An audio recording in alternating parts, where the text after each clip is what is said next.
Kain kami ng special ng Bicol, kalamay. Ng Bohol. Galing sa Bohol. Originally, nabili yan sa Bohol. Ano? Ito, oh. Bohol, kalamay. Baliktad lang.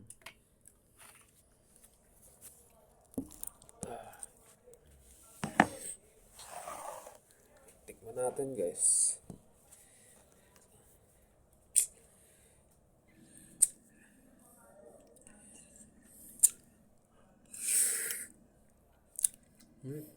Sarap.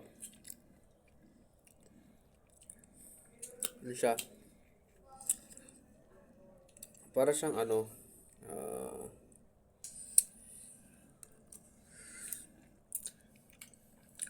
hindi ko man-describe. Masarap.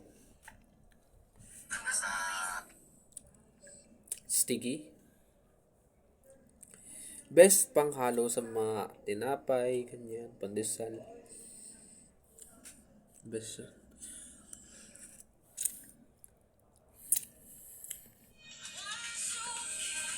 Kaso nga lang, sa sobrang lapot niya, minsan yung ibang kinakain mo,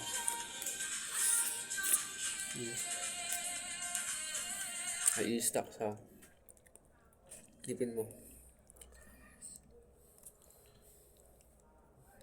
Tapos yung style ng pagkain niya pag ganito, iniikot-ikot mo sa tinidor para makuha mo siya.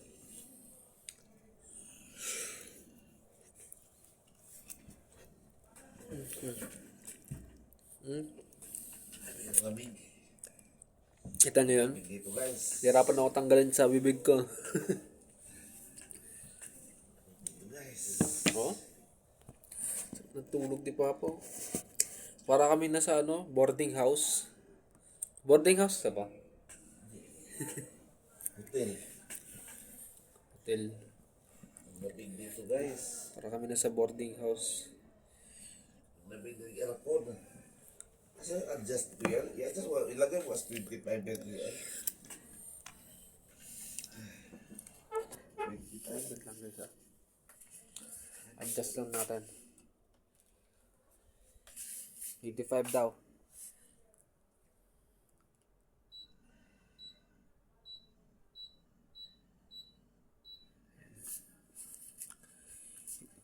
Lamig guys.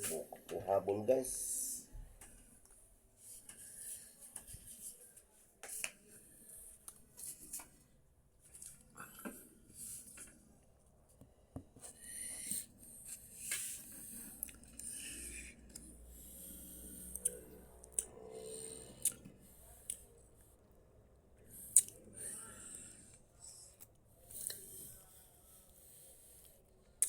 Grabe. Pang ilang araw na natin pa? Nauno. Dalawang araw pa lang. Pang limang? Pangatlo? Dalawang araw pa lang. Pangalawa? Pangalawang araw pa lang namin guys. Pero ang dami na napuntahan sa pangalawang araw na yon. What if pa kaya sa mga susunod? Diba? Dami ko ng picture.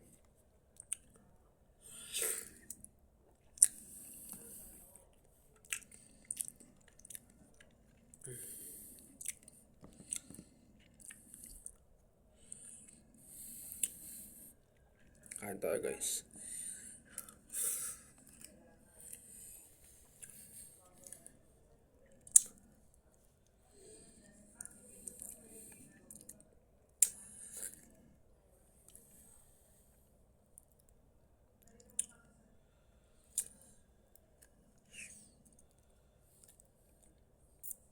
Hindi ko mag-gets. Bakit nilagay pa nila na cellphone number nila dito?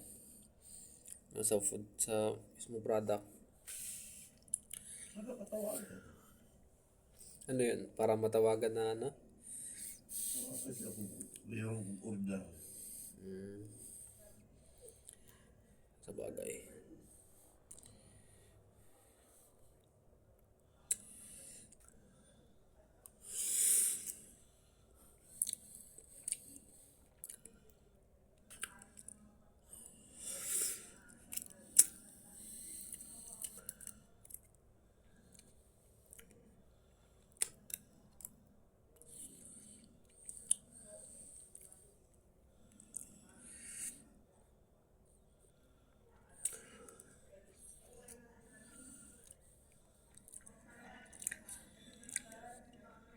Diretsyong Kalamay, no? Pag pag galing ka sa Bohol, tapos mag-aeroplano kayo, papuntang sa kung saan lugar pa yan. Yan. Bawal nyo dalhin to. Pero, pwede pag magbabarko kayo, ganyan. Pwede mo siyang ilabas sa Bohol. Pero pag aeroplano, hindi.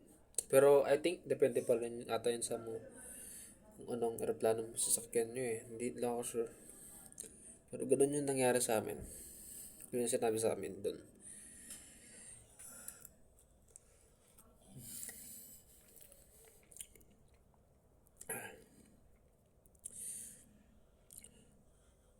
Buti na lang talaga sa mama ko guys, no?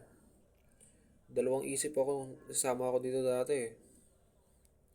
Kasi baka during that time, no, may ginagawa pa rin ako. Pero wala na pala.